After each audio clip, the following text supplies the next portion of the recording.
Hi everyone! Welcome back to our channel. For today's video, magluluto ako ng chicken thigh. Ayan. May kalahating kilo ako na chicken thigh. At saka lalagyan ko siya ng cabbage at saka carrots, onion, at lalagyan ko siya ng sage.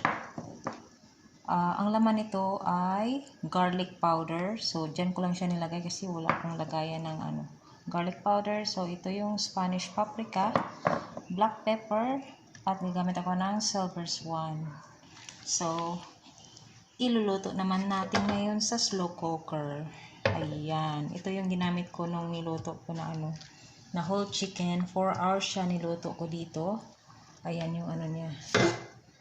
Yung bahay niya. Dito ko siya ilagay. Ayan.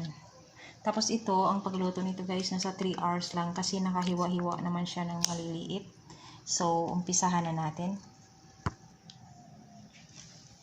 Ayan, ita-transfer ko lang siya dito sa stainless bowl. Tapos lalagyan natin siya ng black pepper. Ayan siya. Then, paprika.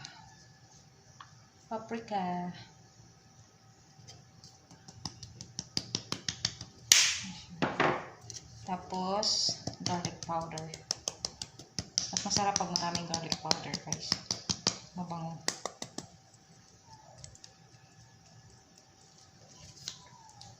Lagyan natin ng konting sage.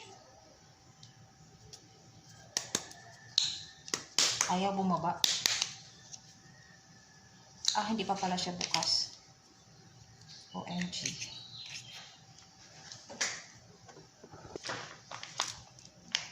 Ayan, lalagyan natin ng sage.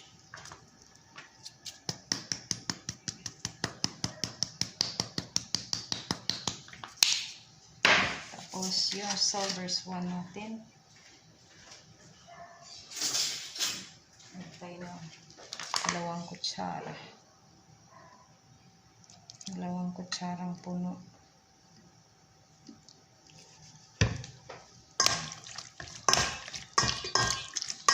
Tapos, dagdagan natin ng asin guys kasi hindi gaano kumaalat yung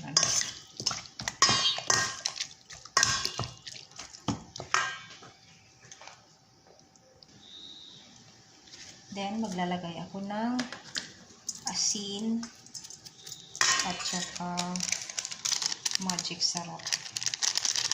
Kunti lang. Ang kalasa.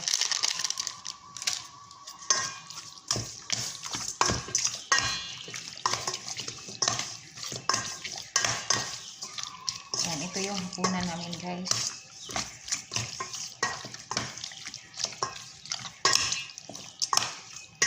Mas maganda kasi kapag slow cooker yung gamit mo kasi marami kang magagawa sa bahay. Meron ka pang ibang gagawin. So, pwede mo lang siyang iwan sa slow cooker. Kaya nabili lang namin yan sa Hypermart dito sa Dumaguete. 2,200 yung slow cooker na yan, Emerflex. So, ayan na guys. Ipa-file na natin yung ating mga sahog. Ayan siya. Ayan, unahin natin lagay itong onion. Tapos yung carrots.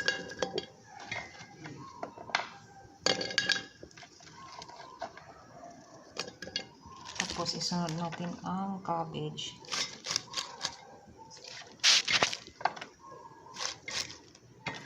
Marami yung cabbage nilagay ko kasi liliit yan mamaya kapag naluto na. Tapos ngayon ilagay natin ang ating chicken thigh. Ayan, ipa-fry lang namin dito.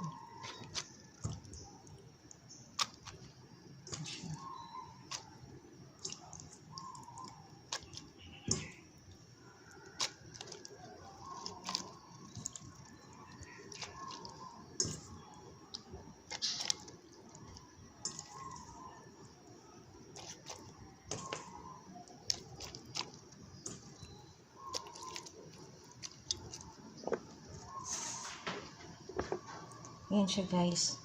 Tatakpan natin at lulutuin natin ng mga 3 hours. Ayan, nakasaksak na siya dyan. So, ilalagay natin siya sa high. Ayan.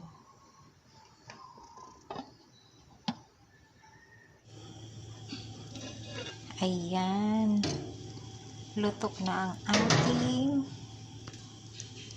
chicken thigh. Ayan, luto na ang ating chicken thigh. Malambot na malambot talaga siya guys.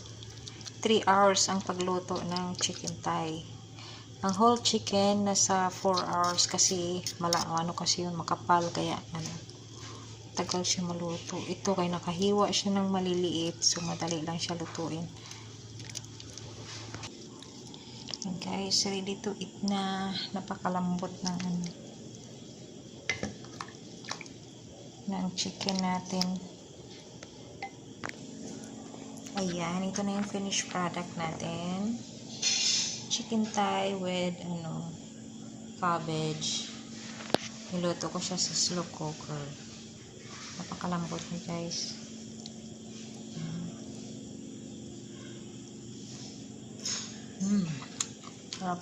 Napakalambot ng chicken.